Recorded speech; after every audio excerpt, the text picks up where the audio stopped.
Question को try जरूर करना मेरे साथ साथ, ठीक है। मैं जैसे बताता हूं कि आप लोग पेन और कॉपी लेके बैठो और क्वेश्चन को साथ साथ जल्दी जल्दी सॉल्व करते चलो। जहां आपको कोई प्रॉब्लम होता तब जाकर मेरा सॉल्यूशन देखना।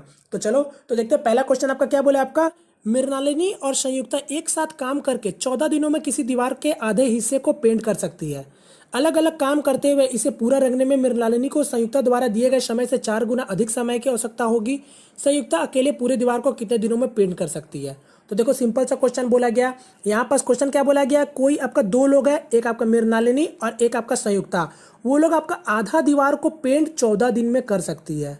मतलब अगर मैं बात करूं, अगर पूरा दीवार को पेंट करने में कितना समय लगाएगी, तो और आधा दीवार को 14 दिन में, मतलब टोटल आपका 28 दिन में वो पूरे दीवार को पेंट कर सकती है। तो मैं इसको यहाँ लिख लेता हूँ कि मृणालिनी और संयुक्ता आपका 28 दिन में पूरे दीवार को पेंट कर सकती है। आगे क्या बोला आपका, जब वो अलग अलग काम करती है तो मृणालिनी को संयुक्ता द्वारा दिए गए समय से 4 गुना अधिक समय लगता है। अब देखो क्या बोला आपका क्वेश्चन में ही कि जब आपका अलग अलग जब आपका दीवार को पेंट करती है तो मृणालिनी को संयुक्ता से 4 गुना ज्यादा समय लगता है। मतलब क्या, अगर आपका संयुक्ता को 1 दिन लग रहा है तो मृणालिनी को 4 दिन का समय लग रहा है आपका दीवार को पेंट करने में। मतलब आपका क्या हो रहा है कि संयुक्ता आपका 1 दिन में 4 पेंट कर पा रही है और आपका मृणालिनी 1 दिन में केवल 1 पेंट कर पा रही है। क्योंकि आपको पता होगा, यहाँ पास आपको पता होगा टाइम इफिशियंसी का इन्वर्सली प्रोपोर्शनल होता है। मतलब अगर आप ज्यादा समय ले रहे हैं तो यानी आपका कम क्षमता से काम कर रहे होंगे, और आप अगर कम समय ले रहे हैं तो आप ज्यादा क्षमता से काम कर रहे होंगे। तो बस मैंने यहाँ पास इसको लिख लिया। अब आपको क्या बोला है कि संयुक्ता अकेले पूरे दीवार को कितने दिनों में पेंट करेगी। तो देखो आपको क्वेश्चन में ही बोल दिया था वो लोग 28 दिन में आपका पूरा काम खत्म कर सकते हैं, और मैंने यहाँ से यहाँ ये निकाल लिया कि संयुक्ता आपका 1 दिन में 4 काम कर रही है और मृणालिनी आपका केवल 1 दिन में 1 काम कर रही है। तो टोटल 1 दिन में कितने काम हो रहे हैं, तो 5 काम हो रहे हैं। 5 काम हो रहे हैं तो यहाँ पास मैं टोटल काम निकाल सकता हूँ। तो 28 दिन तक काम चल रहे हैं और 1 दिन में 5 काम हो रहा है, तो टोटल काम कितना हो गया, 28 गुना 5 यानी हो गया मेरा 140 काम। अब आपसे पूछा था संयुक्ता के बारे, तो संयुक्ता आपका 1 दिन में केवल 4 काम कर रही है। तो बस पूरे कितने दिन लगेंगे, तो 4 से भाग दे देंगे तो कितना हो जाएगा 70, और 70 का आधा 35, यानी इसका आंसर हो गया 35 दिन लगेंगे संयुक्ता को काम करने में। क्लियर है। अगर आपको वही पूछता है मृणालिनी को कितना समय लगेंगे, तो उसको 4 गुना ज्यादा समय लगेंगे। मतलब 35 का 4 गुना कितना हो जाएगा, 140 दिन लगेंगे। क्लियर है। तो ये था इसका आंसर। चलिए नेक्स्ट क्वेश्चन की ओर बढ़ते हैं। फिलहाल आपका ये रहा मेरा नेक्स्ट क्वेश्चन। अब आपका सलीकरण से क्वेश्चन है, तो जल्दी से आप लोग इसका जवाब दीजिए, इसका आंसर क्या होगा। तो बोर्ड मास को ध्यान दीजिएगा, ये ब्रैकेट है तो पहले ब्रैकेट को सॉल्व कर लीजिएगा। तो देखो 3 से 45 को भाग देंगे सबसे पहले, तो कितना हो जाएगा 15, और 15 को 35 से घटाएंगे तो कितना हो जाएगा 20। तो यहाँ पास क्या हो जाएगा मेरा 56 भाग 7, और ये आपका गुना 20 भाग 4। तो यहाँ पर ध्यान देना, यहाँ पहले गुना करने की जरूरत नहीं है क्योंकि बोर्ड मास को ध्यान देना, तो सबसे पहले भाग देंगे। तो ये हो गया आपका 8 और ये हो गया आपका 5। तो कितना हो गया 8 गुना 5 40, इसका आंसर हो गया यानी ऑप्शन नंबर सी। क्लियर है। सिंपल सा क्वेश्चन था। चलिए नेक्स्ट क्वेश्चन की ओर बढ़ेंगे। ये रहा नेक्स्ट क्वेश्चन। अब आप लोग इसका जल्दी से जवाब दीजिए। यहाँ देखिए क्या बोला आपका, 14 सेंटीमीटर त्रिज्या वाला एक वृत्त का केंद्र पर बने कोण का सम्मुख के चाप की लंबाई 11 सेंटीमीटर है। उस कथित केंद्र कोण का माप क्या है। तो देखो सिंपल सा क्वेश्चन आपको क्या बोला है, कोई सर्कल है, ठीक है। सर्कल का आपको सेंटर से कोई आपका एक एंगल ऑफ सेक्टर बन रहा है। मतलब अगर मैं बात करूं तो यहां से आपका कोई इस तरीके से बना है, और जिसका चाप यानी आपको लेंथ ऑफ आर्क आपको क्या बोल दिया 11 सेंटीमीटर है, और त्रिज्या आपको रेडियस यानी आपको बता दिया 14 सेंटीमीटर है। ठीक है, ये आपका 14 सेंटीमीटर, यहाँ से भी 14 सेंटीमीटर होगा। तो आपसे क्या पूछा, उस कथित केंद्र कोण का माप क्या है। मतलब आपको अंदर वाला एंगल पूछा है कि ये कितना एंगल बन रहा है। तो आपको पता होगा इसका एक रिलेशन होता है, क्या होता है, L equal to R theta. ठीक है, L equal to R theta. तो यहाँ पास L क्या होता है मेरे लेंथ ऑफ आर्क, यानी आपका चाप बोल सकते हैं, चाप की लंबाई, और R क्या है त्रिज्या, और थीटा क्या है थीटा। ठीक है, तो यहाँ मुझे एंगल पूछा है, तो एंगल पहले किस तरीके से निकालेंगे। तो देखो थीटा क्या हो जाएगा मेरा, थीटा इक्वल टू हो जाएगा L बाई आर हो जाएगा। तो यहाँ पास क्या हो जाता है, जब मुझे एंगल की जरूरत होती है तो मैं क्या करता हूँ, गुना 180 डिग्री से अब बटा पाई से कर लेता हूँ, क्योंकि ये मेरा रेडियन में रहता है और रेडियन को मैं एंगल में लेके आ रहा हूँ। क्लियर है। तो यहां पास आप इस रिलेशन को भी डायरेक्ट याद कर सकते हैं। क्या होता है, angle equal to L by R into 180 degree बटा पाई। क्लियर है। अब बस यहाँ वैल्यू पुट कर दीजिए।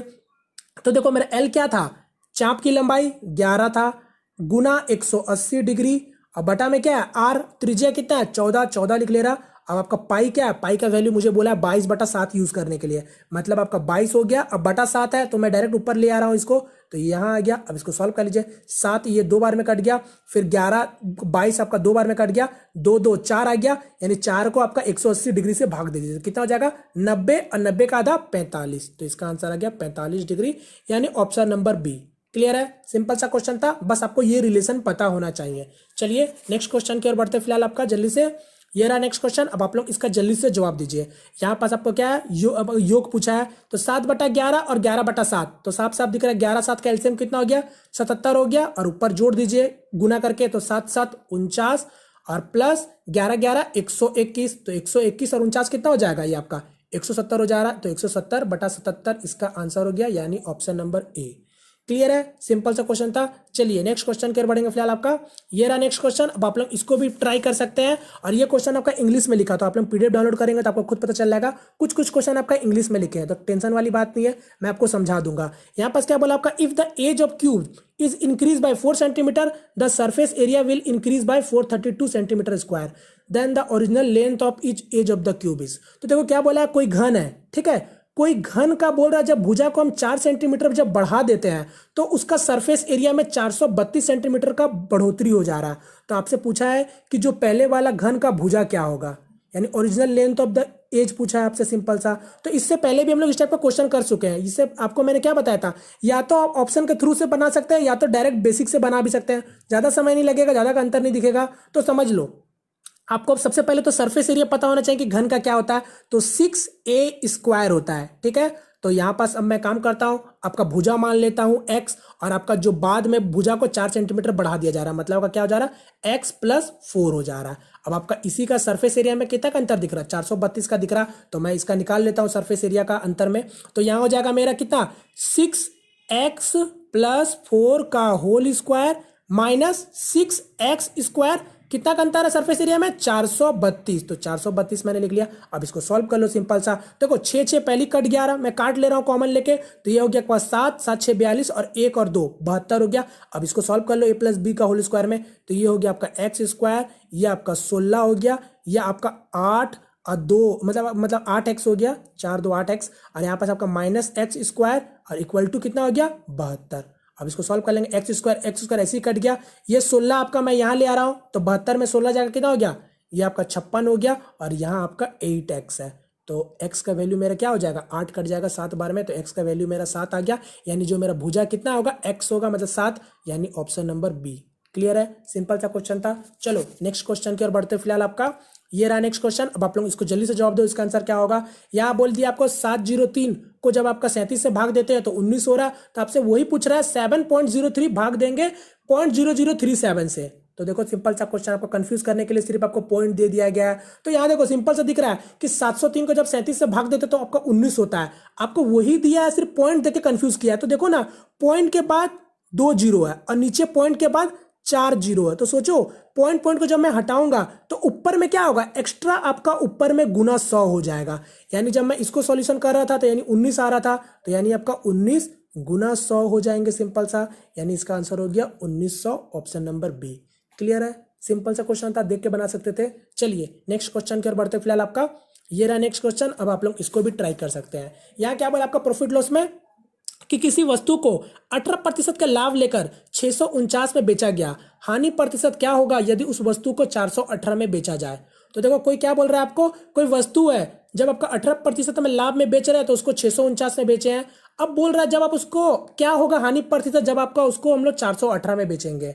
तो सबसे पहले तो आपको उस वस्तु का क्रय मूल्य पता होना चाहिए, तभी आप बता सकते हैं कि जब 418 में बेचेंगे तो उसमें कितना उसको हानि होगा। तो क्रय मूल्य निकाल लेंगे, तो आपको पता होगा कोई भी मतलब वस्तु का क्रय मूल्य क्या होता है, खुद में 100% होता है, और यहाँ पास बोला 18% लाभ में बेचा गया, मतलब आपका 100% क्रय मूल्य और प्लस 18%, तो टोटल मेरा कितना हो गया 118%, जो कि मेरा को वैल्यू कितना बोला 649 के बराबर है, यानी 118% का वैल्यू कितना हो गया 649 हो गया। क्लियर है। देखिए फ्रेंड्स, मैं यहाँ पर फॉर्मूला से भी कर सकता था, बट मैं आपको समझा दे रहा हूँ कि होता क्या है कि कभी भी आपको कोई तकलीफ ना हो। ठीक है, तो देखो 118% का वैल्यू आपको 649 दे दिया, और आपको क्रय मूल्य बताना है, और आपको पता है क्रय मूल्य 100% होता है, तो 100% का वैल्यू निकाल लो, तो 118 गुना 100, यहाँ सॉल्व कर लेंगे, 2 का पाड़ा में ये आपका 50 हो गया, 2 का पाड़ा में ये 59 हो गया, 59 को डायरेक्ट काट लेंगे क्योंकि एक बार में काट रहा है। अब 5 और 9 एक बार में, यानी 11 गुना 50 कितना हो गया, 550 हो गया। अब मेरा ये क्या आया, देखो क्राइम मूल आ गया मेरा 550, यानी मेरा जब क्राइम मूल 550 है, बोला कितना 418 में बेचने पर कितना लॉस हो रहा है। तो देखो कितने रुपए का लॉस हो रहा है, तो देखेंगे यहाँ से हो गया आपका 82 और ये आपका 50, तो टोटल कितने हो गए, 132 रुपए का लॉस हो रहा है। तो 132 रुपए का लॉस किस में देखेंगे, क्राइम मूल में देखेंगे। यहाँ मेरा क्राइम मूल कितना था, 550 था। अब इसको सॉल्व कर लो सिंपल सा, यही आपका लॉस हो जाएगा। 0 0 कट गया, यहाँ से आपका 5 का पाड़ा में ये आपका 2 बार में कट चुका, और यहाँ से 5 का पाड़ा में 11 बार में कट गया, 11 का पाड़ा में यहाँ देखोगे तो 12 बार में कट गया, 12 2 24% का यानी लॉस हुआ है। Option number B. क्लियर है, सिंपल सा क्वेश्चन था। चलिए नेक्स्ट क्वेश्चन की ओर बढ़ते। फिलहाल आपका ये रहा नेक्स्ट क्वेश्चन। अब आप लोग इसको भी ट्राई कर सकते हैं, ठीक है। तो क्वेश्चन फ्रेंड बहुत अच्छा क्वेश्चन है ये वाला, आप लोग इसको ट्राई जरूर कीजिएगा, ठीक है। तो देखो क्या बोला आपका, 2 लोगों ने एक समान दूरी तय की लेकिन अलग अलग गति से। इस दौरान घनश्याम ने नियत चाल से यात्रा की जो 35 किलोमीटर से 40 किलोमीटर के बीच रही। इसी प्रकार क्या नाम है आपका, सुतीर्थ ने नियत चाल से दूरी तय की जो 40 किलोमीटर प्रति घंटा और 45 किलोमीटर प्रति घंटा के बीच थी। घनश्याम ने जहां इस यात्रा को पूरा करने में 7 घंटे का समय लिया, वहीं सुतीर्थ ने आपका 6 घंटे का लिया। नीचे दी गई किस दूरी का यात्रा प्रत्येक द्वारा की गई हो सकती है। तो देखो क्वेश्चन समझना क्या बोल रहा है, बस यहाँ पास देखो सिंपल सा क्वेश्चन आपको क्या बोला है, कोई 2 लोग है, क्या क्या नाम है, एक आपका घनश्याम नाम है, एक आपका सुतीर्थ नाम है, ठीक है। तो यहाँ पास बोल रहा है वो लोग आपका कोई दूरी को तय कर रहा है, मगर आपको जो आपका चाल बताया गया है वो आपका कोई एक नियत चाल से चाल कर रहा है, मतलब आपका कोई एक फिक्स स्पीड से वो आपका दूरी को तय कर रहे हैं, मगर यहाँ पास आपको ये नहीं बताया कि किस चाल से वो आपका दूरी को तय कर रहे हैं। यहाँ सीधा सीधा क्या बोला घनश्याम को लेके, देखो घनश्याम को लेके क्या बोला है, वो आपका 35 से, ठीक है, 35 से 40 किलोमीटर प्रति घंटा के बीच में कोई आपका ये स्पीड से चल रहा है। और वही आपका सुतीर्थ के बारे क्या बोला था, सुतीर्थ के बारे बोला गया था कि आपका वो आपका 40 से 45 के बीच में कोई गति से चल रहा है। क्लियर है। अब आपको साथ में एक चीज और क्या बोला था कि जो आपका घनश्याम आपका पूरा यात्रा करने में कितना समय ले रहा, तो 7 घंटा पूरा समय ले रहा, और जो सुतीर्थ है वो आपका 6 घंटा का समय ले रहा। अब आपसे क्या पूछा है कि नीचे दिए गए ये चारों ऑप्शन में आपको बताना है कि कौन सा दूरी आपका हो सकता है। क्लियर है, ये आपसे क्वेश्चन पूछा है। तो अब समझना, अब मैं ये सारा कुछ हटा रहा हूं, मुझे सिर्फ जरूरत एक चीज का, यहां पास आप लोग समझना क्या क्या था, एक आपका घनश्याम था, एक आपका सुतीर्थ था। अब देखो घनश्याम को लेके क्या बोला था, बात समझना, घनश्याम को लेके बोला गया था कि वो आपका 7 घंटा लेता है, और जो सुतीर्थ था वो आपका 6 घंटा लेता है, यही बोला गया था। अब आपको पता होगा स्पीड डिस्टेंस में कि आपका स्पीड क्या होता है, स्पीड क्या होता है, टाइम का इनवर्सली प्रोपोर्शनल होता है। मतलब अगर मैं स्पीड को बढ़ाऊं तो टाइम क्या होगा, घटेगा, जाहिर सी बात है। और जब आपका टाइम बढ़ेगा तो स्पीड घटेगा। तो वही आपका कॉन्सेप्ट मैं यहां लगाऊंगा। जब आपका टाइम घनश्याम को 7 घंटा लगा और सुतीर्थ को 6 घंटा लगा, तो इससे मैं क्या बोल सकता हूं, जो आपका स्पीड होगा वो क्या होगा, घनश्याम का 6 का होगा, और जो आपका सुतीर्थ का क्या होगा, 7 का होगा। ठीक है, बात समझिए, मैं इसका सिर्फ आपका एक रेशियो बता रहा हूं कि क्या हो सकता है टाइम के अकॉर्डिंग। यानी मुझे पता चल गया कि जो आपका घनश्याम का स्पीड है 6 का, और आपका जो सुतीर्थ का है वो आपका 7 का। क्योंकि देखो ना, जब आपका समय आपका कम ले रहा तो जाहिर सी बात है आपका गति उसका तेज होगा ज्यादा इससे। अब मेरे को क्या बोला था, ये तो मैंने निकाल लिया 7 6 42, ठीक है। यहां से आप खुद से भी कॉन्सेप्ट से खुद बना सकते हैं, मगर मैं आपको समझाना चाहता हूं। अब देखो 35 से घनश्याम को लेकर क्या बोला था, घनश्याम को लेकर बोला गया था वो आपका 35 से 40 के बीच में आपका उनका गति है, कोई एक गति है, नियत चाल से यात्रा हो रहा है। मतलब आपका देखो 6 से, देखो यहां पर मैंने अभी घनश्याम का क्या निकाला, 6 निकाला, 6 का स्पीड से चल रहा था। तो मतलब देखो 6 से मल्टीपल है किसमें, इसका 35 से 40 का बीच में 6 से मल्टीपल हो किसमें रहा है, तो जाहिर सी बात आपको दिखेगा 36 का। बात समझना, 36 किलोमीटर का अगर से चलेगा तो यहां से आपका 6 का 36 भी हो सकता है, क्योंकि यहां से मैंने सिर्फ रेशियो माना था ना। अब ये रेशियो क्या है एग्जैक्ट में आपको यहां से पता चलेगा कि 35 और 40 में कौन सा हो सकता है। तो जाहिर सी बात है आपका सिर्फ और सिर्फ 36 होगा, क्योंकि 6 से आपका पूरा कट जाता है। यानी आपको पता चल गया कि घनश्याम जो चल रहा है वो आपका 36 किलोमीटर प्रति घंटा से चल रहा है। अब उसी तरीका से आप अपना सुतीर्थ का भी निकाल सकते हैं। तो सुतीर्थ के बारे क्या मैंने बताया था, 7 का गति से चल रहा है। अब उसका क्या समय दिया था, तो 40 और 45 का दिया था। तो अब बताओ आप लोगों की इसका क्या गति होगा, तो सिर्फ एक ही नंबर दिख रहा है 42, जो कि आपका 7 से भाग हो जाता है। तो यानी अब आपको पता चल गया सुतीर्थ भी आपका चल रहा है 45 किलोमीटर प्रति घंटा से। अब आपको दोनों का तो गति पता चल ही गया और समय भी पता चल गया दोनों का, तब आपको दूरी पूछा है। अब किसी से भी बता दो दूरी क्या होगा, तो दूरी इक्वल टू क्या होता है, आप लोग जानते हैं, स्पीड इनटू टाइम। तो देखो स्पीड मेरा, अगर मैं अब घनश्याम से पता लगाऊं तो देखो घनश्याम का स्पीड है 36 और आपका वो कितना समय ले रहा था, 7 घंटा ले रहा था। तो 7 से इसको गुना कर दो, 7 6 42 और 4 और 21 यानी कितना आ गया, 252 किलोमीटर हो गया। या फिर आप सूत्र से भी चेक कर सकते हैं, अगर वो 45 किलोमीटर प्रति घंटे से चल रहा तो यहाँ पास आपका 6 से आप इसको मतलब गुना करेंगे तो क्या हो जाएगा, समय से, तो ये भी हो जाएगा 252। तो इसका आंसर हो गया ऑप्शन नंबर डी। क्लियर है फ्रेंड्स। तो ये था पूरा इसका, इस तरीका से आप इसको कर सकते थे। या तो फिर आप डायरेक्ट, अगर आपको कॉन्सेप्ट अच्छा से क्लियर है तो आपको डायरेक्ट पता चल गया था कि वो लोगों का टाइम का क्या अनुपात था, 6-7 में था, यानी स्पीड क्या होगा 7 और 6 में होगा। तो यहां पास आप खुद समझ सकते थे ये दोनों का स्पीड कितना हो गया, 7 6 42, यानी आपको ये चारों ऑप्शन में कोई ऐसा एक नंबर था जो वो आपका 42 से भाग हो जाता। जो भी आपका ये भाग हो जाता मतलब आपका वही डिस्टेंस वो कवर कर रहा। तो यहां पर आप देखेंगे सिर्फ 252 ही भाग होगा। क्लियर है, मतलब आपका 252 ही सिर्फ भाग होगा, यानी आंसर आपका यही होता है। क्लियर है, तो मैंने आपको समझा दिया, अब आप जिस तरीका से इसको समझ के बना सकते हैं। क्लियर है, चलो नेक्स्ट क्वेश्चन की ओर बढ़ते हैं फिलहाल आपका। तो ये रहा मेरा नेक्स्ट क्वेश्चन। अब देख लीजिए आपका डीआई से पूछा गया, तो आप लोग इसको जवाब दे सकते हैं। देखते हैं आपका अब की बार डीआई में क्या बोला है। तो देखिए डीआई में बोला गया आपका एक क्लब हाउस में निजी स्विमिंग पूल भी है। निम्न सरणी में यहाँ के अंकों को संख्या दर्शाई गई है जिसमें सदस्य और गैर सदस्य दोनों के दिखाया गया है। तो देखो डीआई में क्या बोला है कि आपका कोई एक क्लब हाउस है, ठीक है, जहां पास आपका एक स्विमिंग पूल है और वहां पास उस स्विमिंग पूल में आपका सदस्य आते हैं, गैर सदस्य भी आते हैं और सदस्य नॉर्मल सदस्य भी आते हैं, मतलब आपका कोई मेंबर लोग भी है और वहां पास आपका नॉन मेंबर भी लोग आते हैं आपका स्विमिंग पूल में। जैसे कि अगर मैं डाटा के देखेंगे तो यह देखिए यहाँ आपको दिख रहा होगा अलग अलग दिनों में यहाँ पर दिखाई गई है। यहाँ पर देखो क्या लिखा आपका, स्विमिंग पूल उपयोगकर्ता सदस्य, और यहाँ पर लिखा आपका स्विमिंग पूल उपयोगकर्ता गैर सदस्य। तो यहाँ देखिए सोमवार को अगर देखेंगे तो 10 लोग आपका आ रहे हैं सदस्य की तरफ से और गैर सदस्य में 3 लोग आ रहे हैं। तो मंगलवार, बुधवार, और यहाँ देखेंगे बुधवार को मतलब आपका गुरुवार को बंद है, ठीक है, ये आपका गुरुवार को स्विमिंग पूल बंद है, शुक्रवार, शनिवार, रविवार। तो ये आपका अलग अलग दिनों में इस तरीका से आपका आदमी आ रहा है, सदस्य और गैर सदस्य। क्लियर है, चलो अब आपका इससे रिलेटेड क्वेश्चन देखते हैं। तो क्वेश्चन में क्या बोला आपका, दिए गए आंकड़ों के आधार पर औसतन कितने अंगतुंग स्विमिंग पूल्स के सदस्य हैं और कितने गैर सदस्य हैं। तो देखो सिंपल सा क्वेश्चन आपको क्या पूछ लिया है, तो आपसे पूछा है कि आपको बताना है औसतन कि आपका कितने सदस्य आ रहे हैं और कितने गैर सदस्य आ रहे हैं उस स्विमिंग पूल में। तो यहाँ देख लो आपको दिख रहा होगा सदस्य में इतने लोग आ रहे हैं जो कि पूरे हफ्ते में है। तो यहाँ पर देख लेते हैं कितने टोटल होगा, तो 10 और 15 25, अब 25 10 35, अब 35 10 45, 45 5 50, और 50 और 3 80, यानी टोटल कितने लोग आ गए मेरे सदस्य, 80 लोग आ गए पूरे हफ्ते में। फिर वहीं देखें गैर सदस्य में तो 3 6 7 और 2 9 और 1 10 और 10 10 20, तो टोटल कितने हो गए, 20 लोग हो गए। और ये मेरे गैर सदस्य थे, तो यहाँ पर मैं लिख लेता हूँ गैर सदस्य। अब देखो मुझे पूछा था औसतन बताना है, यानी पूरे हफ्ते का बताना है, जिसमें से आपका गुरुवार बंद रहता है तो एक दिन आपका माइनस हो गया, यानी टोटल 7 में से एक माइनस 6 दिन हो गए। तो 6 दिन का अब औसत निकाल लेते हैं, तो आपका देख लेते हैं कितना हो जाएगा, 6 से दोनों जगह भाग दे देंगे, तो 6 से यहाँ भाग देंगे कितना हो जाएगा, तो 13 6 78, यानी 13 हो गया। और क्या आ गया 2/6, यानी आपका 1/3 कितना होता है, 3। क्लियर है, फिर उसी तरीके से 6 को 20 से भाग देंगे तो 6 3 18, 2/6 1/3, यानी 0.33 हो गया यहाँ भी। तो अब बताओ मेरे कितने सदस्य आ रहे हैं, तो देखो 13.33, तो 3 तो होगा नहीं सदस्य, तो यहाँ पर इसका आंसर क्या हो गया, सदस्य 13 आ रहे हैं और गैर सदस्य 3 आ रहे हैं। क्लियर है, जैसे कि आपको दिख रहा होगा, तो इसका आंसर हो गया ऑप्शन नंबर डी। क्लियर है फ्रेंड्स, तो सिंपल सा क्वेश्चन था। चलिए नेक्स्ट क्वेश्चन कर बढ़ते हैं।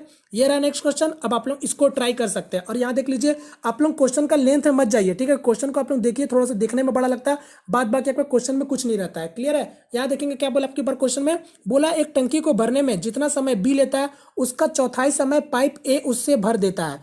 पाइप सी उसी टंकी को भरने में पाइप ए द्वारा लिए गए समय से 3 गुना समय लेता है। यदि तीनों पाइप को एक साथ चालू किया जाता है तो टंकी को भरने में 33 घंटा लगता है।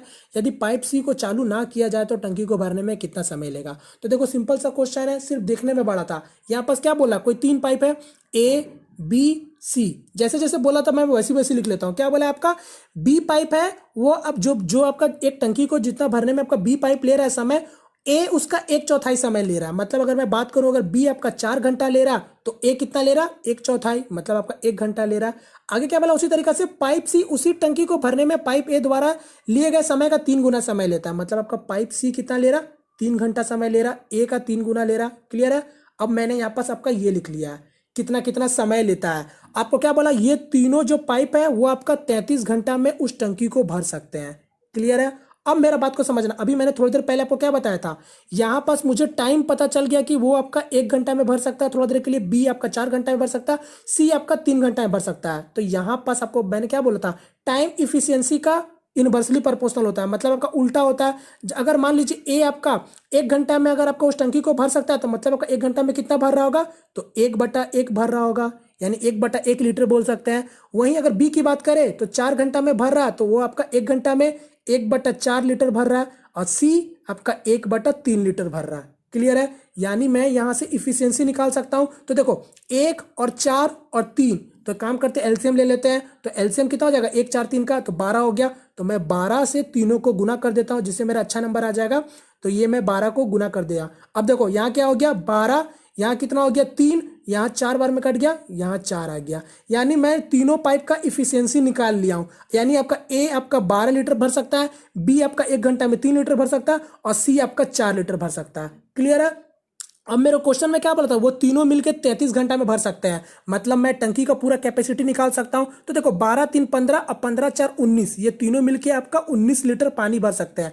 अब जब ये 33 घंटा में ये जब तीनों को भर मतलब मिलके भर सकते हैं, तो मतलब मेरा टंकी की कैपेसिटी कितना हो जाएगा, 19 गुना 33। तो 19 को 33 से मैं गुना कर लेता हूं, तो मेरा पूरा टंकी की कैपेसिटी निकल जाएगा। तो ये मेरा हो गया टंकी का पूरा कैपेसिटी। क्लियर है। अब आपसे क्या पूछा था, यदि पाइप सी को चालू ना किया जाए, यानी सी पाइप को अब बंद कर दीजिए, अब बताइए ए और बी मिलकर कितने समय में वो टंकी को भर देगा। तो देखो ए आपका 12 लीटर भर रहा था, अब बी आपका 3 लीटर भर रहा था, तो 15 मिलकर भरेगा, यानी आपका वो पूरा कैपेसिटी को 15 लीटर से भाग दे दीजिए, सिंपल सा। तो मैं ये सारा चीज को हटाता हूं, तो यहां पास आपका क्या हो जाएगा, टंकी कैपेसिटी 33 गुना 19, और आपका कितने ए और बी मिलके 12 और 3 15 लीटर करके भर रहे थे। तो बस यहाँ देख लेंगे कितना हो जाएगा, 19 × 57 और 5, 19 × 57 और 5 62 हो गया, और ये आपका 15 भर। तो अब इसे भाग दे देंगे, तो 15 चौके 60 हो गया, और 2 और 7 27 हो गया, तो 15 एक कम हो गया, अब 12 और 120 यानी 15 8, यानी इसका आंसर क्या हो गया, 41.8 घंटा लगेगा ए और बी को भरने में। क्लियर है। यानी इसका आंसर हो गया ऑप्शन नंबर डी। सिंपल सा क्वेश्चन था, बस देखने में बड़ा था, थोड़ा सा लेंदी था बस। चलिए नेक्स्ट क्वेश्चन के बढ़ेंगे। ये रहा नेक्स्ट क्वेश्चन। अब आप लोग इसको भी ट्राई कर सकते हैं, देख लीजिए, फिर से क्वेश्चन बड़ा है, बात बात के कुछ नहीं होगा, इसको ट्राई कीजिए। यहाँ पास क्या बोला आपका, यहाँ देखिए बोला है कि आपका एक इवेंट मैनेजमेंट कंपनी द्वारा एक कार्यक्रम आयोजित किया गया, प्रति व्यक्ति प्रवेश शुल्क 250 रुपये तय किया गया। औसतन प्रत्येक परिवार से 2 व्यक्तियों ने कार्यक्रम में भाग लिया, और कार्यक्रम में भाग लेने वाले 300 परिवार थे। कंपनी द्वारा प्रविष्ट शुल्क से प्राप्त कुल राशि में से 50% राशि व्यवस्था पर की गई।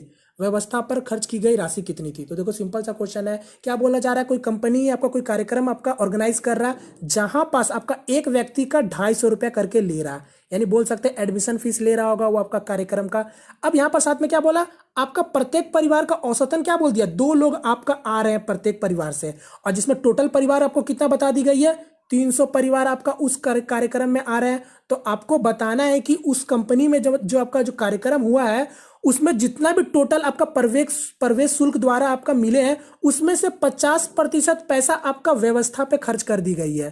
ठीक है, देख रेख में पूरा खर्च कर दी गई है। तो आपको वही बताना है कि कितने पैसे खर्च की गई है। तो देखो 300 परिवार थे, और औसतन कितने थे एक परिवार से, तो 2 थे, तो मतलब कितने टोटल लोग हो गए, तो 600 लोग हो गए।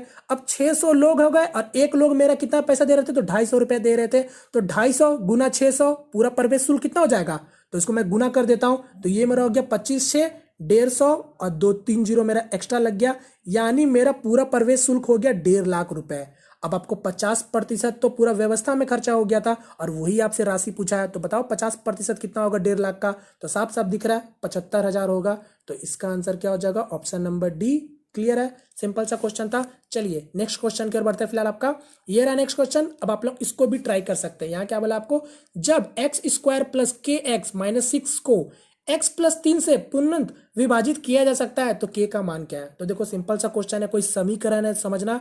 x² + kx - 6 को आपका बोल रहा है कि ये जो आपका समीकरण है वो आपका x + 3 से पूरा अच्छा से विभाजित हो जाता है। मतलब क्या बोल सकता हूं, ये इसका रूट है। एक तरफ से यही आपको बोला गया कि x + 3 इसका इस इक्वेशन का रूट है। तो आपको पूछा है के का वैल्यू बताओ। तो जब मुझे पता चल गया कि x+3 इसका रूट है, तो मतलब क्या x+3 इक्वल टू 0, x का वैल्यू क्या हो जाएगा -3, यानी मेरा ये सेटिस्फाई करेगा इस समीकरण में, मतलब इस इक्वेशन में। तो बस x का वैल्यू डाल दो। अब डायरेक्ट यहाँ से k का वैल्यू निकाल सकते हैं।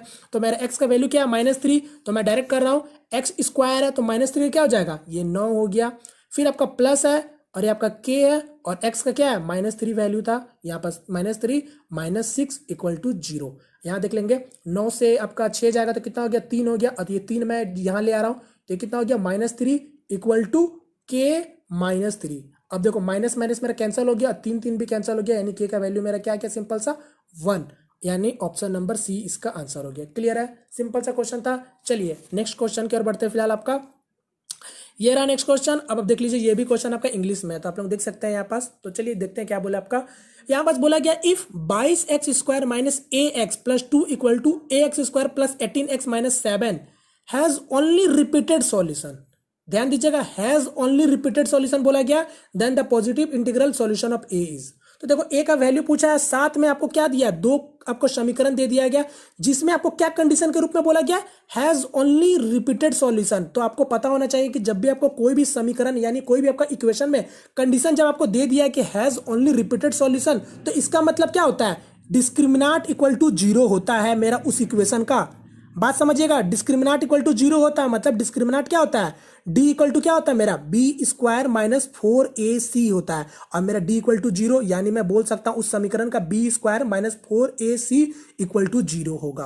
क्लियर है, तो आपको पता होगा कोई भी समीकरण क्या होता है, जनरल फॉर्म की अगर मैं बात करूं तो ax² + bx + c, तो ये इस तरीका से होता है। यहाँ पास आपका b² - 4ac इक्वल टू 0 होगा, यानी इसका जो भी रूट होगा वो आपका रिपीटेड सॉल्यूशन में आएगा। तो यहाँ पास अब मुझे दो ठो यहाँ समीकरण दिया और अब मुझको पूछ लिया का a का वैल्यू बताओ। तो मुझे पता है कि डिस्क्रिमिनाट इक्वल टू 0 होगा, तो मैं भी इसको इक्वल कर लेता हूँ। तो सबसे पहले क्या करूंगा, इस इक्वेशन को एडजस्ट कर लेता हूँ, मतलब सरिया लेता हूँ, उसको अरेंज कर लेता हूँ। तो देखो 22x² है, मैं यहाँ पास इसको ax² को मैं यहाँ ले आया।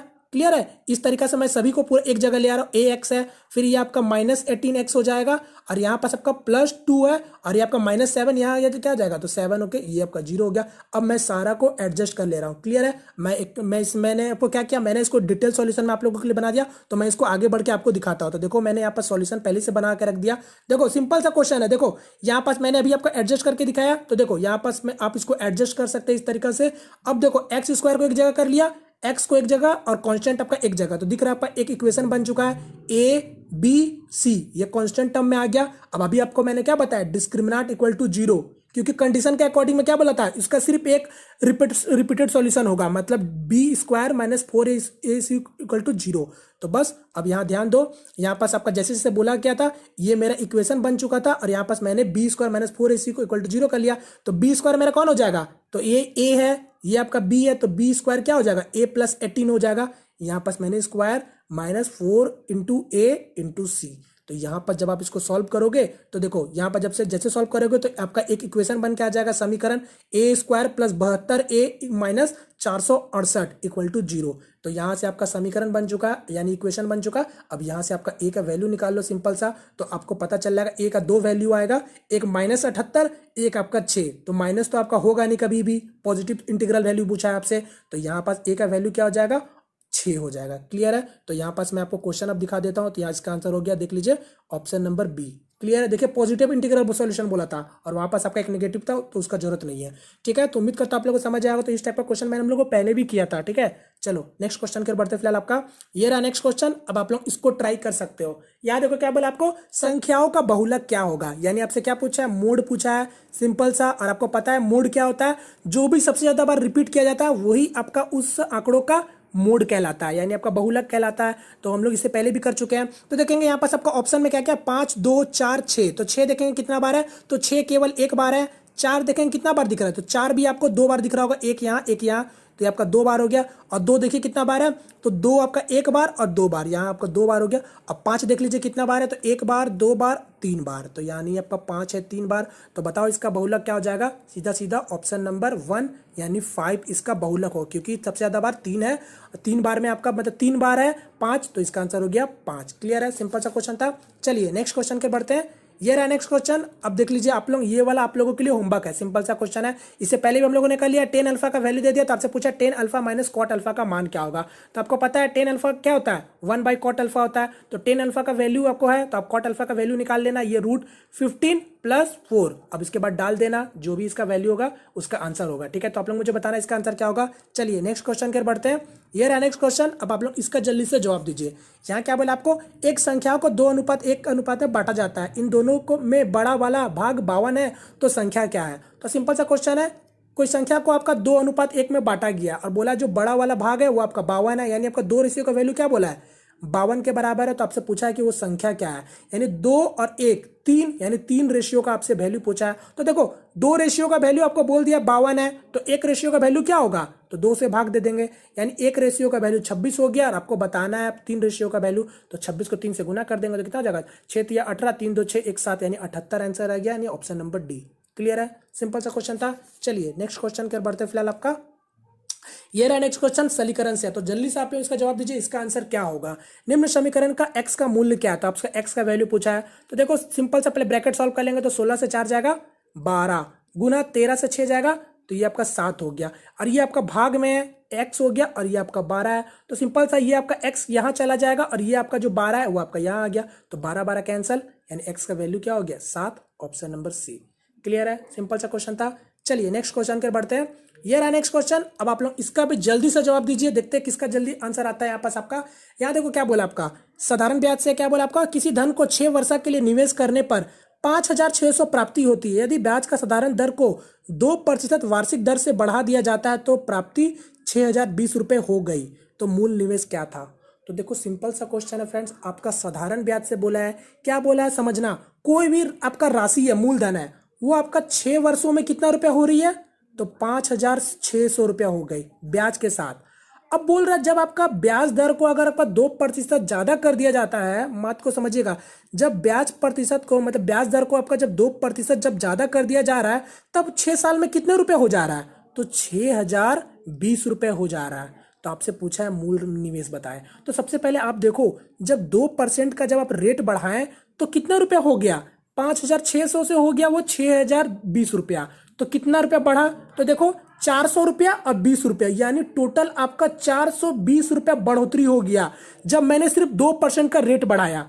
बात समझ गए, अब समझना, जब 2% का जब मैंने रेट बढ़ाया तो कितना बढ़ गया, 420 रुपया बढ़ा, और ये कब तक बढ़ा था, पूरा 6 साल में बढ़ा था।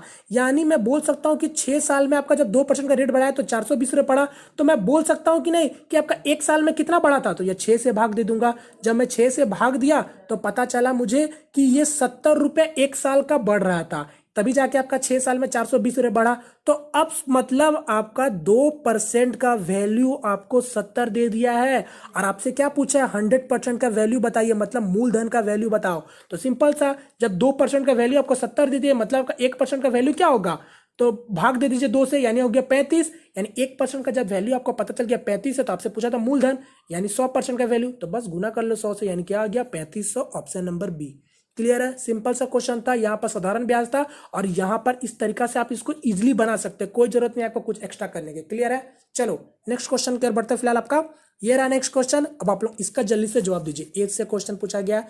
यहाँ देखें क्या बोला आपको, प्रियम प्रतिम से, क्या लिखा हुआ माफ कीजिएगा, प्रियम प्रीतम से 9 साल छोटा है। 5 साल पहले प्रियम की 4 गुना आयु प्रीतम के 3 गुना आयु के बराबर थी, तो प्रियम के वर्तमान उम्र का पता लगाए। तो सिंपल सा क्वेश्चन है, जैसे जैसे डाटा बोला बस वैसे वैसे लिख लीजिए। क्या पूछा है आपसे, प्रियम की वर्तमान उम्र का पता लगाएं। तो भैया प्रियम का पूछा है, ठीक है, तो मैं ये प्रियम को क्या करता हूँ, प्रियम को मैं एक्स मान ले रहा हूँ। जैसे जैसे क्वेश्चन बोला, प्रियम क्या बोला था शुरू में, प्रियम प्रीतम से 9 साल छोटा है, मतलब जो आपका प्रीतम है वो आपका प्रियम से 9 साल बड़ा है, यानी कितना होगा 9 + x, ये आपका वर्तमान है। अब आपको क्या बोला था, 5 साल पहले प्रियम का 4 गुना आयु प्रीतम के 3 गुना के बराबर था। तो चलो मैं 5 साल ले लूंगा, वो पहले ले जाता हूं, और जैसे जैसे कंडीशन बोला वैसे वैसे कर लेता हूं। तो 5 साल पहले की बात की गई है, तो प्रियम का 5 साल पहले क्या हो जाएगा, तो x - 5 हो जाएगा, ये मैंने लिख लिया x - 5। और आपका और प्रीतम का 5 साल पहले क्या होगा, तो 9 + x - 5 हो जाएगा। तो यहाँ पास क्या हो गया मेरा, तो यहां से आपका 5 चला जाएगा, तो क्या होगा 9 से 5 जाएगा 4, यानी मेरा हो गया x + 4। ये था आपका प्रीतम का, और ये है आपका प्रियम का। अब देखो क्या बोला था, 5 साल पहले प्रियम के 4 गुना आयु प्रीतम के 3 गुना के बराबर है। मतलब आपका ये था कि प्रीतम का आयु था तो इसका 3 गुना किसके बराबर है, देखो मैंने बराबर कर लिया, इक्वल का साइन दे दिया, किसके बराबर है, प्रीतम के 4 गुना का, तो बस 4 गुना के बराबर कर लिया। अब इसको सिंपल था सॉल्व कर लो, एक्स का वैल्यू बता दो, तो ये क्या हो गया आपका 4x, यहां से क्या हो गया 5 चौके 20 हो गया, यहाँ क्या हो गया 3x और ये आपका 12। अब देखो 3x यहाँ आ गया तो क्या हो गया x हो गया, और ये आपका -20 है, वहां चला गया क्या होगा +20, तो 20 और 12 कितना हो गया 32, यानी x का वैल्यू मेरा क्या आ गया 32, यानी मेरा प्रियम का उम्र कितना हो गया 32। और आपसे क्या पूछा था प्रियम का वर्तमान आयु बताओ, तो 32 इसका answer option number B. Clear है, सिंपल सा क्वेश्चन था, जैसे जैसे बोला बस मैंने वैसे वैसे कर लिया। चलिए नेक्स्ट क्वेश्चन की ओर बढ़ते हैं फिलहाल आपका, तो ये रहा मेरा नेक्स्ट क्वेश्चन। अब आप लोग इसका जल्दी से जवाब दो, इसका आंसर क्या होगा। देखो यहाँ पास क्या बोला आपका, सितेश ने 75 किलोमीटर प्रति घंटा के गति से 12 घंटे वाहन चलाया, अभी उसे 90 किलोमीटर प्रति घंटा के गति से कितनी देर वाहन चलाना चाहिए ताकि समग्र औसत गति 81 किलोमीटर प्रति घंटा हो जाए। तो देखो सिंपल सा क्वेश्चन है, क्वेश्चन समझो क्या बोला आपका, कोई सितेश नाम का व्यक्ति है जो कि आपका 75 किलोमीटर प्रति घंटा से जब वो आपका गाड़ी चलाता है 12 घंटे तक, क्लियर है, आपका 12 घंटे तक गाड़ी चलाया, अब वो बोल रहा है कि वो आपका 90 किलोमीटर प्रति घंटा के स्पीड से गाड़ी चलाना चाहता है, और वो आप पूछ रहा है आपसे कि वो कितने घंटा तक वो आपका गाड़ी चलाएगा जाके तब उसका औसत गति कहलाएगा 81 किलोमीटर प्रति घंटा। बात समझो, वो आपका 75 किलोमीटर से 12 घंटे तक गाड़ी चलाया, अब वो 90 किलोमीटर प्रति घंटा से कितने घंटे तक गाड़ी चलाएगा जिसका वो औसत गति 81 किलोमीटर प्रति घंटा बन जाए। तो सिंपल सा आपसे पूछा है, क्या पूछा है आपको, कितने समय तक वो गाड़ी चलाए। तो आपको पता होगा स्पीड इक्वल टू क्या होता है, डिस्टेंस बाय टाइम होता है, और आपको ये भी पता होगा एवरेज स्पीड की बात की गई यहाँ पर, तो एवरेज स्पीड क्या होता है, तो total distance by total time होता है। बात समझना, total distance by total time होता है। तो मैं काम करता हूँ, मैं क्या करता हूँ, देखो वो आपका अलग अलग एक चला, एक बार 75 किलोमीटर के स्पीड से चला है और एक आपका 90 किलोमीटर प्रति का स्पीड से चला है, तो मैं क्या करता हूँ डिस्टेंस को दोनों जगह आपका इक्वल कर लेता हूँ। बात समझना, यानी मेरा टोटल डिस्टेंस क्या हो जाएगा, average speed into total time, ठीक है। और एक बार तो आपका पार्शियली चला ही है 75 किलोमीटर से, और एक आपका 90 किलोमीटर से चला, तो मैं काम करता हूँ डिस्टेंस को दोनों जगह बराबर कर लेता हूँ।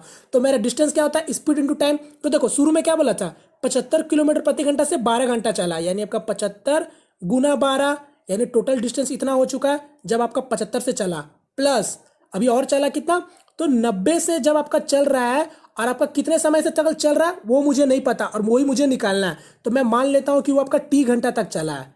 क्लियर है, यानी ये मेरा डिस्टेंस हो गया और साथ में ये पूरा डिस्टेंस हो गया, स्पीड इनटू टाइम, तो ये मेरा डिस्टेंस हो गया।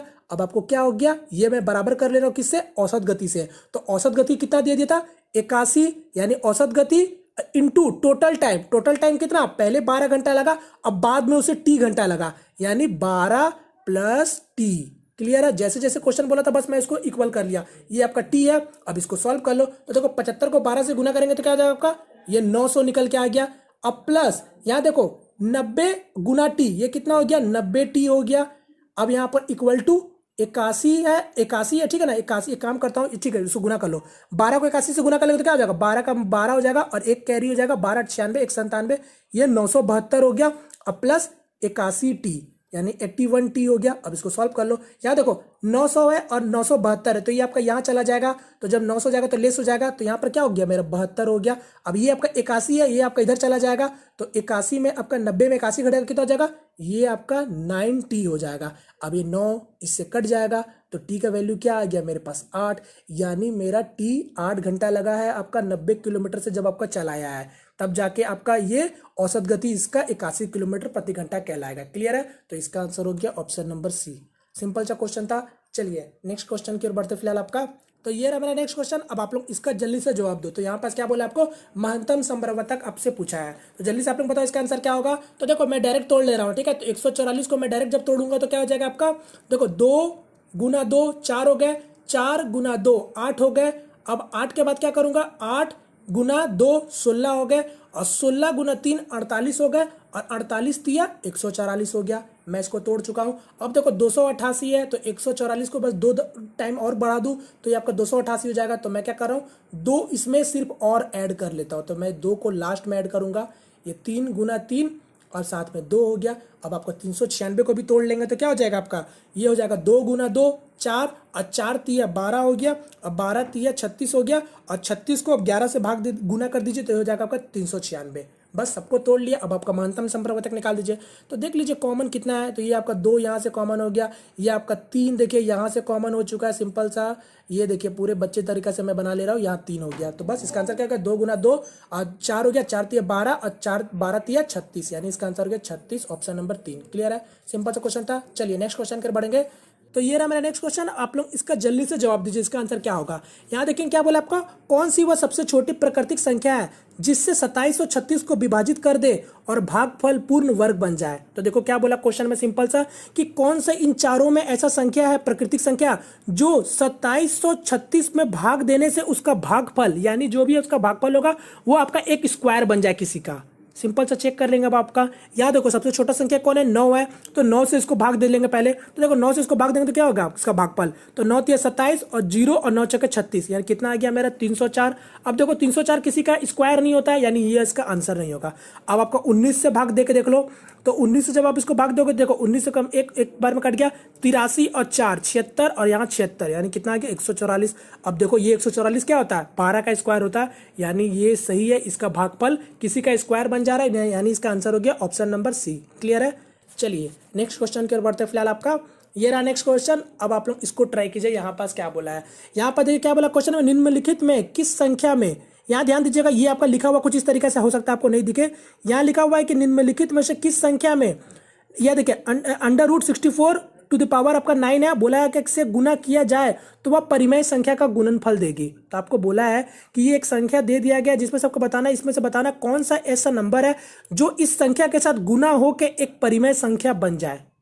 ये बोला है सिंपल सा, परिमेय संख्या मतलब क्या, एक रेशनल नंबर बन जाए। तो आपको पता होगा रेशनल नंबर क्या होता है, P/Q फॉर्म में होता है, where Q not equal to 0, यानी Q का वैल्यू कुछ भी हो सकता है, बस Q का वैल्यू 0 ना हो, और इसी फॉर्म में होता है। तो आपको बताना है। तो सबसे पहले देखो क्या मेरा संख्या ऊपर में, तो ये आपका 64 है और ऊपर 9 है।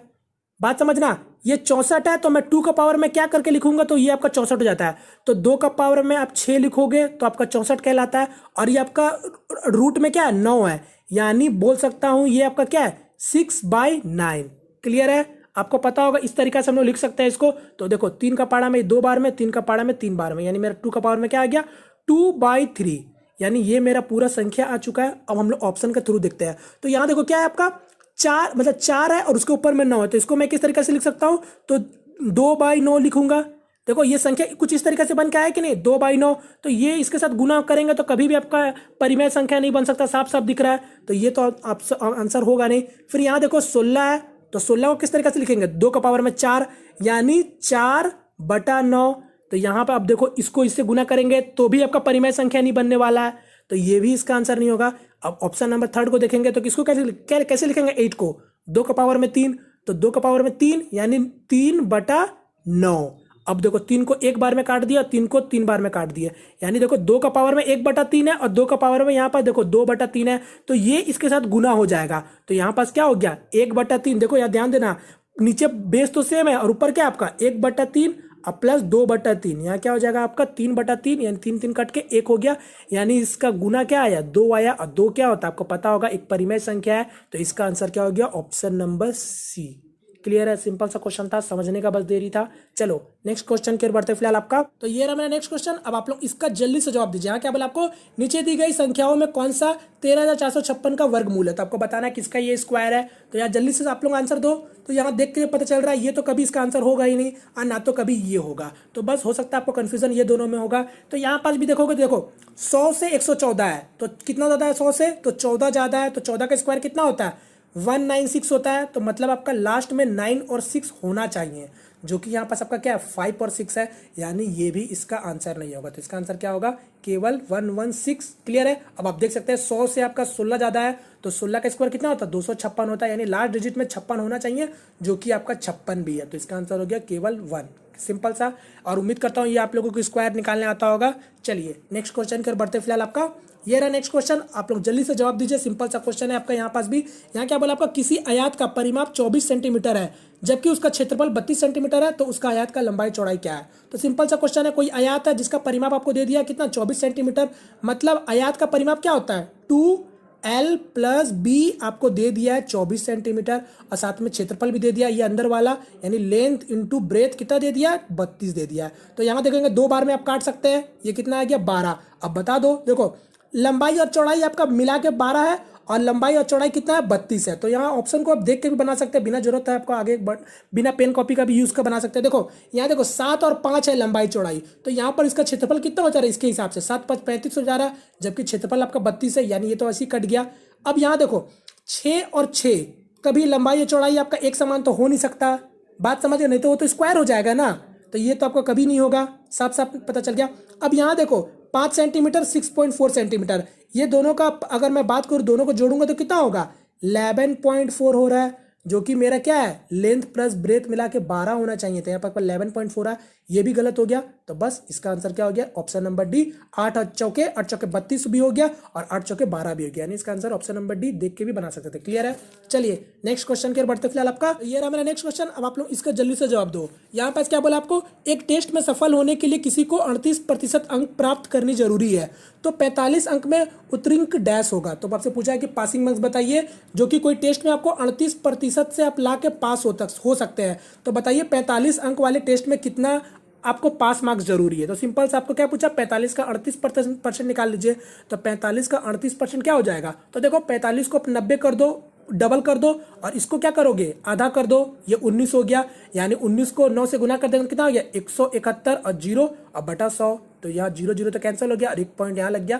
तो इसका आंसर क्या हो गया 17.1, यानी ऑप्शन नंबर डी।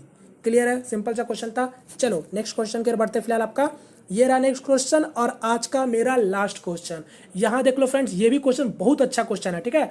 यहाँ पास नंबर सिस्टम से क्वेश्चन है, देखो क्या बोला आपका, which of the following number will have even number of factor. ध्यान देना, क्वेश्चन इंग्लिश में है, मैं आपको समझाता हूँ। क्या बोला आपको बताना है कि इन चारों संख्या मतलब इन चारों में से आपको बताना है कि किसका इवन नंबर ऑफ फैक्टर होगा। क्वेश्चन समझना, पूछा है आपसे किसका इवन नंबर ऑफ फैक्टर होगा, ये नहीं पूछा है कि आपका इवन नंबर ऑफ फैक्टर निकालिए, ठीक है, दोनों में डिफरेंस है। यहाँ पूछा है कि इन चारों नंबर में किसका आपका इवन नंबर फैक्टर होगा।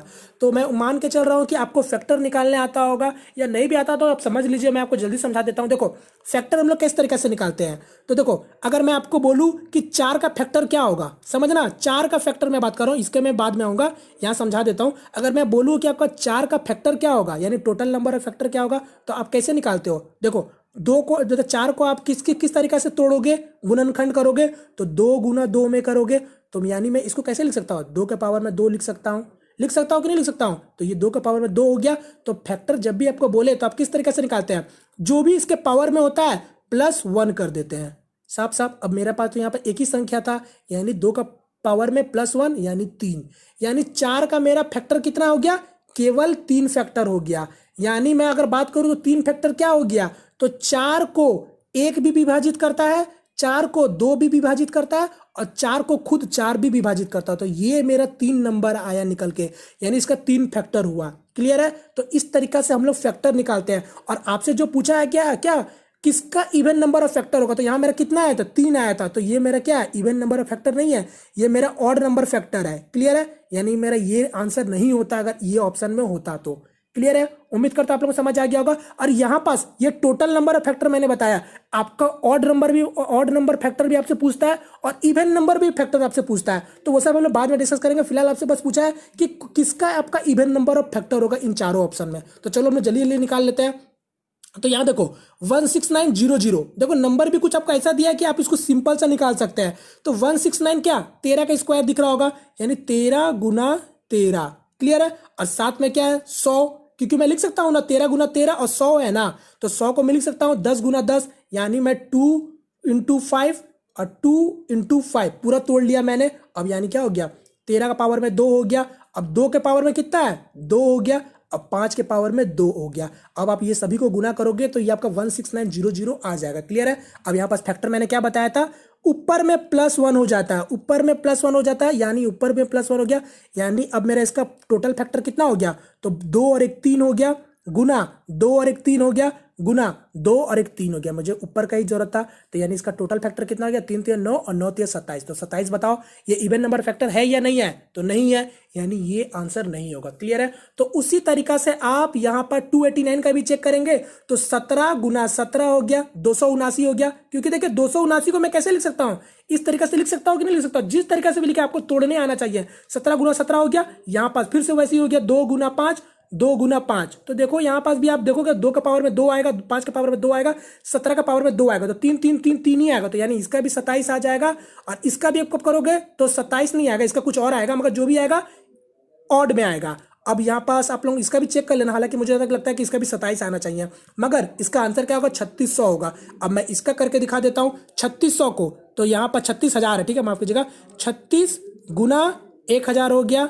अब उसी तरीके से कर लेंगे, तो 36 किसका स्क्वायर होता है, 6 का स्क्वायर होता है, यानी 2 इंटू 3, 2 इंटू 3। क्लियर हो गया मेरे यहाँ तक। अब 1000 को तोड़ लेंगे, तो 1000 को किस तरीके से तोड़ सकते हैं, तो 10 गुना 10 गुना 10। देखिए कंफ्यूज होने की बात ही नहीं, जैसा आप कर सकते कीजिए, मगर जल्दी जल्दी बस कीजिए।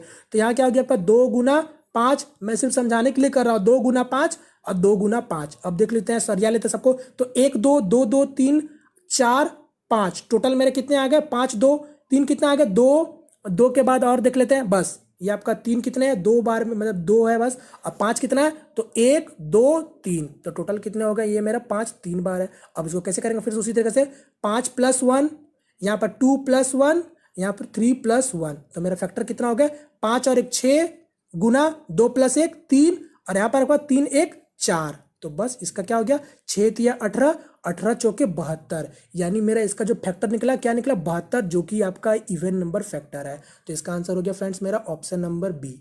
क्लियर है फ्रेंड्स, उम्मीद करता हूं आप लोगों को समझ आया होगा। तो फ्रेंड इसको इस तरीका से बनाते हैं। क्लियर है, तो चलिए फ्रेंड्स आज का मेरा ये सेट खत्म होता है। उम्मीद करता हूं फ्रेंड्स आप लोगों को आज मजा आया होगा इस सारे सेट को सॉल्व करके। तो बस इसी तरीके के क्वेश्चन की प्रैक्टिस करते रहे फ्रेंड्स, ठीक है। आप देख लिए इस टाइप का लेवल आपका पूछा गया था ग्रुप डी में, मैंने आपको करा दिया। अभी हम लोग करेंगे अक्टूबर नवंबर सितंबर सभी का पूरा मिला के करेंगे, और आप लोगों को भी इसी टाइप के क्वेश्चन की प्रैक्टिस करनी है, ठीक है। और इससे बाहर आपका कुछ भी नहीं आने वाला, मैथ और रीजनिंग में खासकर बोलता हूं, तो आप लोगों को भी इस टाइप के क्वेश्चन की बस प्रैक्टिस करनी है। क्लियर है, तो चलिए फ्रेंड्स यहाँ वीडियो को वाइंड अप करते हैं। तो उम्मीद करता हूं फ्रेंड्स आपको आज का सेशन पसंद आया होगा। अगर पसंद आए तो प्लीज वीडियो को लाइक करके अपना सपोर्ट जरूर दिखाएं, और यदि हमारे चैनल पहली दफा है तो प्लीज चैनल को सब्सक्राइब कर लीजिए, ठीक है फ्रेंड्स। तो मिलते हैं फ्रेंड्स किसी नेक्स्ट वीडियो में, तब तक के लिए जय हिंद जय भारत।